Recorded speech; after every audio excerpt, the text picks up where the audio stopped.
l'amélioration continue, c'est très très large. Je pourrais vous dire, bah, l'amélioration continue, ça peut être documentaire, ça peut être. Il y a beaucoup de choses.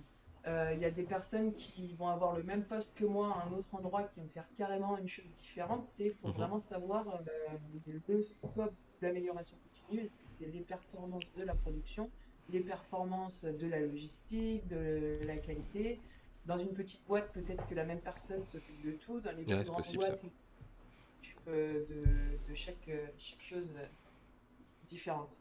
Est-ce que du coup, tu peux nous donner pour illustrer un peu tout ce que tu viens de dire, un exemple de projet d'amélioration, je sais pas, un truc dont tu es fier, peut-être d'avoir été au bout, ou un truc où tu vois, t'as vraiment, ouais, dont tu es Alors, content tout simplement, quoi. je vais prendre le premier exemple parce que c'était la première chose en arrivant et c'est forcément ce qui marque le plus, hein, la première année. Un jour, dans le rituel du matin, en gros, on observe que, alors, sur les blisters, là, les petites, ce qui contient vos comprimés, il y a souvent un marquage de la date de péremption, etc. Et en fait sur ces blisters, on marque quelque chose sur chaque blister. Selon si vous changez de pays, éventuellement, vous devez changer ce marquage-là. Et éventuellement, sur les machines, il y a des modifications techniques à faire. Et il se trouve qu'on avait eu un problème sur ce marquage.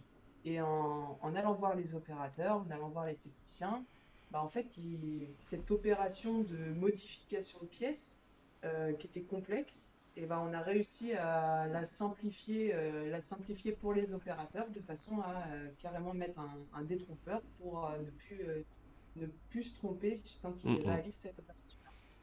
Donc supprimer carrément le problème. Ouais, ça c'est beaucoup de choses qui sont les Ouais. amélios, c'est la standardisation.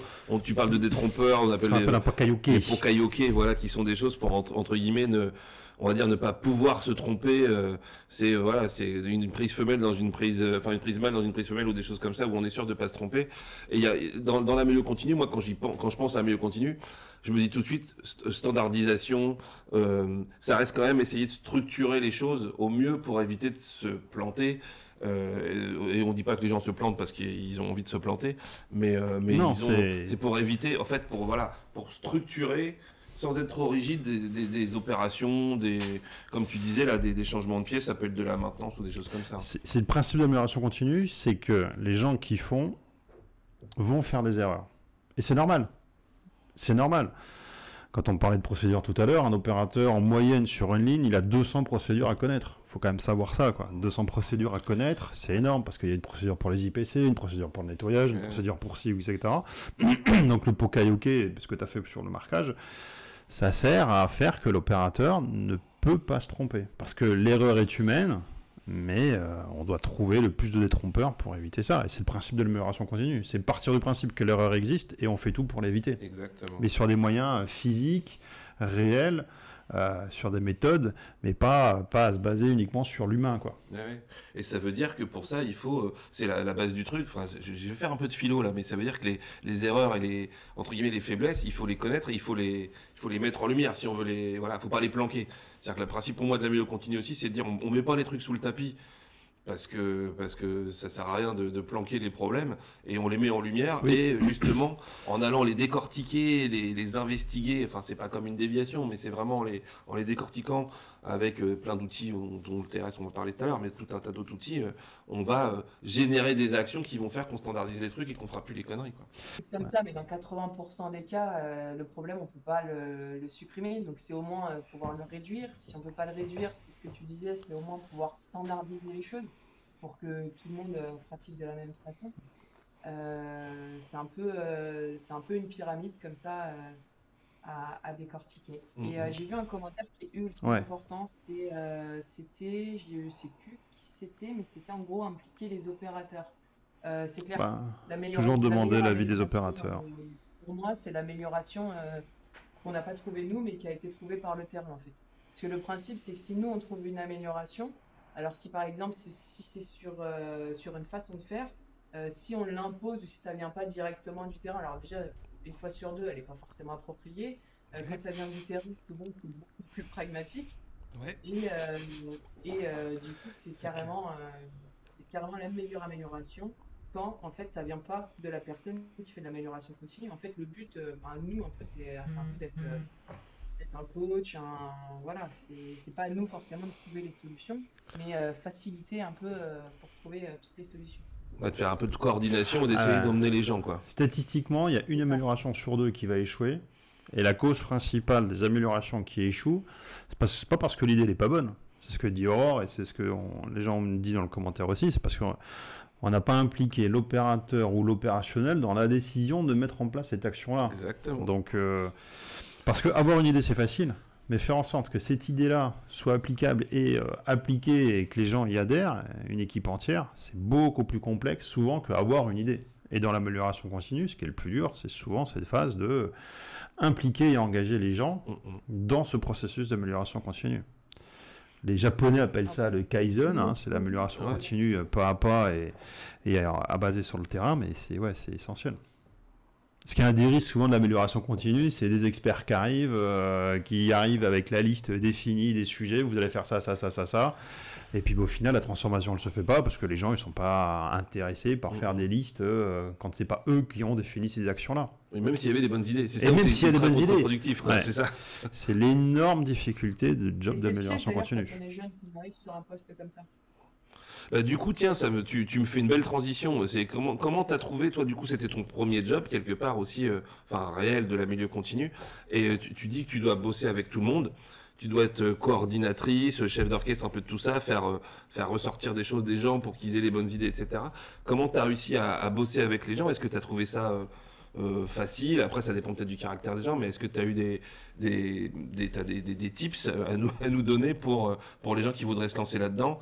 Et puis, comment tu es devenu, entre guillemets, crédible dans ton sujet? C'est pas simple d'arriver comme ça et de se dire, bon les gars, vous allez vous améliorer, et puis c'est toi qui auras l'idée, quoi. Tu vois? Déjà, la première chose, quand on est vraiment jeune dans une industrie de production, c'est, comment le dire poliment, c'est de pas se prendre pour ce qu'on n'est pas, en fait. Ouais, c'est ça. Il y a des gens, ils ont 20 ans de boîte, et toi, tu arrives la fleur au fusil. Oui, alors moi, je vais décider que tu vas changer toute ta méthode, je trouve que ça, c'est mieux. Non, clairement, là, si vous arrivez comme ça, c'est sûr que ça va pas marcher. L'idée, c'est d'arriver, alors dans les premiers temps, faut vachement être observateur aussi. C'est-à-dire qu'il faut être observateur sur des personnes qui vous entourent aussi, les managers, et puis les opérateurs entre eux, comment ils communiquent entre eux, comment les managers communiquent entre eux, les différents services, identifier des bons interlocuteurs. Et après, faut surtout prendre des projets petit à petit. Et à chaque fin de projet, faut vraiment, je pense, moi, c'est une méthode que j'ai, c'est se poser sur ce que j'ai fait de bien, on va dire, et ce que j'aurais pu améliorer, etc. Et au fur et à mesure, vous allez pouvoir discuter plus facilement avec un peu tout le monde. Il y a des pièges à éviter, par exemple, trouver la solution vous-même, un peu comme les formations que j'avais fait en stage, qu'au final j'avais fait un peu dans mon coin, donc je suis pas sûr que ce soit utilisé derrière. Vous allez tomber dans certains pièges où le but c'est de pas recommencer, quoi. Alors, tu parles ce que tu dis en gros, je sais pas comment on peut appeler ça, le post-mortem, l'after action review, enfin toute la partie. Il y a plein d'acronymes différents en fonction des boîtes. C'est-à-dire de se poser après le projet, qu'il ait bien marché ou moins bien marché, pour se dire en gros qu'est-ce qui a bien marché d'un côté et qu'est-ce qu'on devrait renforcer justement, ou dans la méthode ou dans ce qu'on a appliqué, et se dire tiens, ça c'est bien, prochain coup on n'oublie pas, ça c'était une bonne idée. Et puis les trucs qui ont un peu moins marché, ça fait partie de la milieu continu, de continuer à s'améliorer aussi, même dans la façon dont on gère les projets d'un milieu continu.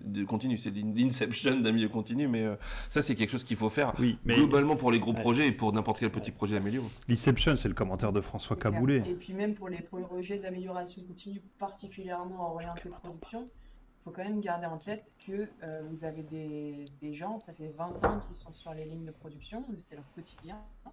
Vous êtes en train de dire que vous allez changer leur quotidien. Donc, faut que vous changer une partie de leur vie au final. Donc, il faut quand même que eux soient d'accord, y adhèrent. Et souvent, quand vous exposez un problème, vous avez une idée quand même derrière, mais quand vous exposez un problème, c'est un problème de la boîte. Ces personnes-là, elles sont là depuis 20 ans, donc bien sûr qu'ils sont impliqués dans cette boîte-là. souvent ces personnes vont trouver une solution. Et une solution, si ça se trouve, que vous n'avez pas du tout pensé. Ouais, donc il faut aussi un peu du tact, il faut aussi amener les gens qui sont là depuis 20 ans à réfléchir un peu différemment. Enfin, je pense que faut aimer parler avec les gens, faut déjà avoir un bon contact, quelqu'un qui est très, enfin voilà, qui aime pas ça. Si faire de l'amélioration continue en étant directif. Voilà, c'est ça, en disant ce sera comme ça marche pas. Ça va être compliqué, quoi, tu vois. Enfin, moi, j'ai connu faire des programmes d'amélioration où... Ça peut être un débat, mais plus on est sincère, sur des problèmes aussi, plus on arrive aussi à embarquer les personnes. C'est une expérience que j'ai au fur et à mesure, mais je pense que c'est vrai. Comme tu dis, le message de François Caboulet, qui a un pseudo fortement caché, on ne le reconnaît à peine, derrière sa moustache, qui dit qu'il est tout à fait d'accord, il dirait même qu'il faut avoir l'idée, mais ne pas la donner et la faire découvrir aux opérationnels pour qu'ils se l'approprient. C'est limite de la manipulation, mais je suis complètement d'accord. C'est-à-dire, comme on disait tout à l'heure, c'est l'idée que tu sais que c'est une bonne idée, mais il faut que tu la fasses tu la fasses entre guillemets dire par les gens et comme si c'était eux qui l'avaient eu. C'est le seul moyen qui permet d'avoir une idée qui se déroule correctement. Petite expérience personnelle.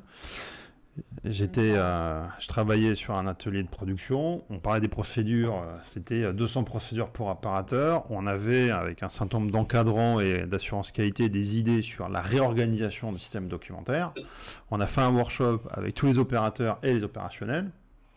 On avait cette vision finale dans la tête, mais on a fait en sorte que le workshop et que les gens arrivent à cette même vision. Tu les as manipulés, quoi. Non, il y a un peu de manipulation, mais en fait, cette vision-là était tellement logique à un moment qu'ils allaient forcément aussi arriver à la même conclusion, sachant que la conclusion, c'était faire simple et chronologique pour eux. Donc oui, tu as un peu d'inception, et en fait, tu arrives à la fin de ce workshop-là, et tu te dis, tout le monde est d'accord, et tout le monde y va. Oui, après c'est les grandes directives, tu n'as peut-être pas forcément les petits contours, parce que sinon il y a plein de bonnes idées qui peuvent naître à partir de ça, mais la grande direction, tu essaies de la provoquer aussi, évidemment. Il faut faire en sorte, et c'est le commentaire de François, il est extrêmement judicieux. C'est de la psycho, il y a un peu de psychologie, et en fait, c'est mieux de se dire que l'idée va être collective que individuelle. Là, on a pas mal de commentaires intéressants qui sont, c'est faire des bonnes transitions aussi, qui sont... faut le suivre ou un truc comme ça, je sais plus ce que j'ai lu. Un suivi et surtout un retour. Ouais. Totalement d'accord. C'est-à-dire qu'on va dire la phase de trouver la solution. Alors ça, je sais pas si on peut dire c'est 20%. Après, il y a la mise en place et alors il y a le suivi derrière qui est très très important. Parce qu'on peut avoir toutes les bonnes idées du monde.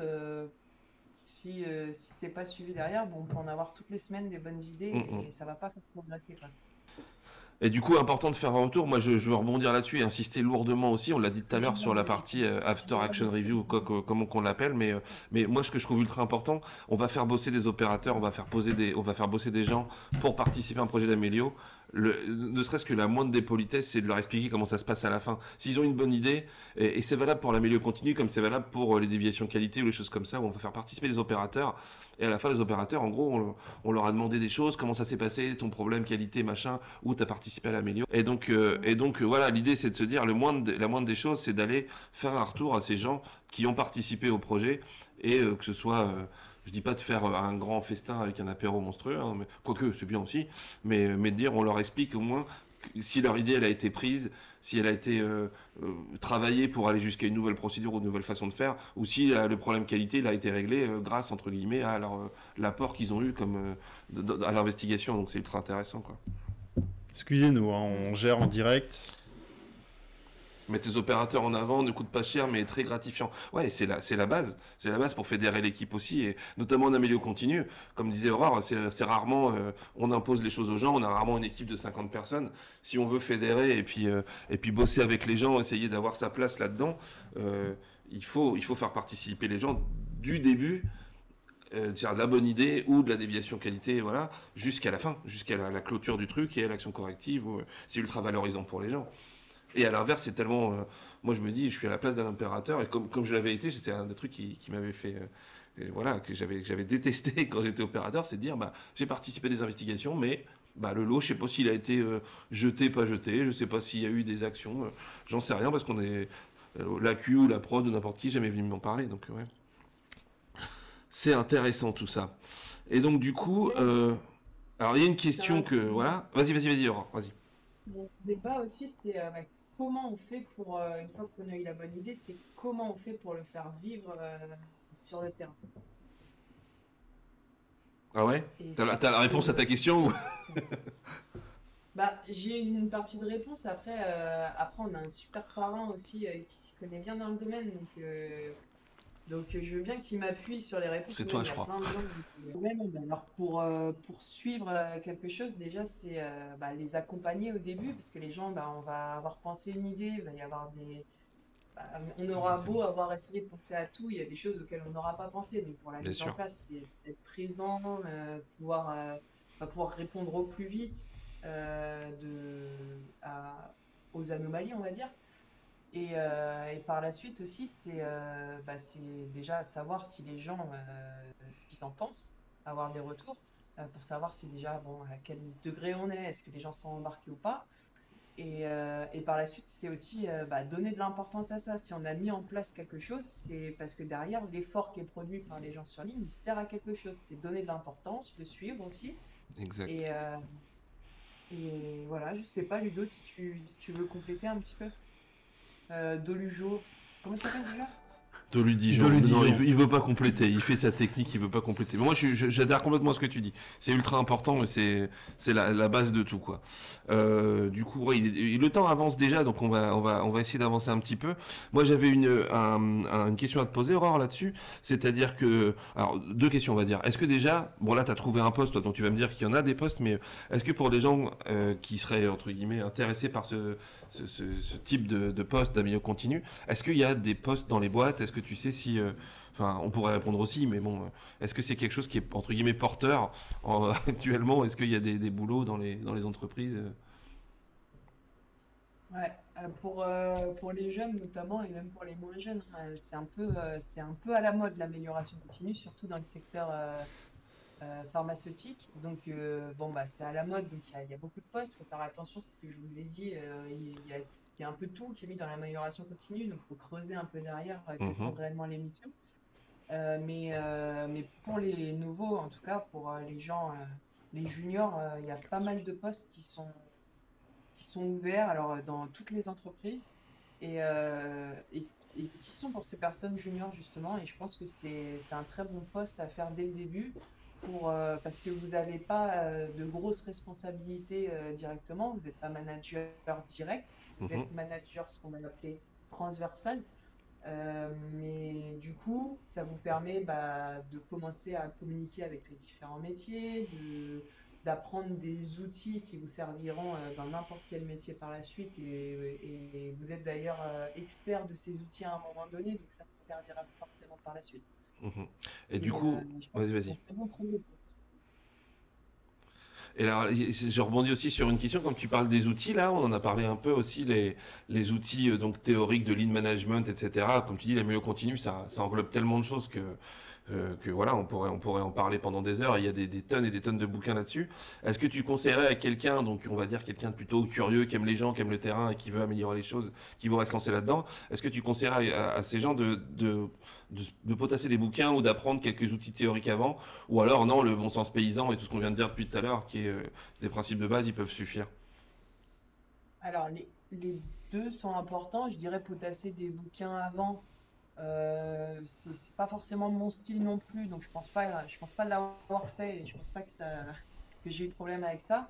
Mais par contre, si vous potassez pas des bouquins, c'est à contrario quand vous arrivez, vous êtes curieux quoi. Vous êtes curieux, vous avez envie de vous impliquer vite, d'assimiler vite, et euh, et il y a de la théorie indispensable parce qu'en fait, il y a la pratique qui est tout aussi indispensable, mais dans la pratique, quand vous avez 10 personnes autour de vous pour résoudre un problème, on peut très vite se perdre ou se laisser embarquer par ces personnes et perdre un petit peu le côté théorique qui est quand même, qui cadre les choses Ouais. et qui est indispensable pour réussir à la fin, obtenir un résultat qu'on attend quand même. Ouais, carrément. Bah, c'est un peu toutes les étapes de la meilleure continue aussi, c'est d'avoir une démarche structurée, mais en même temps d'arriver à faire des brainstorming, d'arriver à faire ouvrir les chakras des gens, enfin entre guillemets, c'est un peu toute la dualité du truc, je trouve. C'est le but, c'est de structurer, mais en essayant de penser out of the box ou en essayant de penser complètement plus large ou de changer, comme tu disais tout à l'heure, sa façon de faire et d'avoir d'essayer de casser des résistances au changement, des trucs comme ça. Donc c'est aussi ça qui est super intéressant. Là, je te rejoins, la curiosité, elle est ultra importante.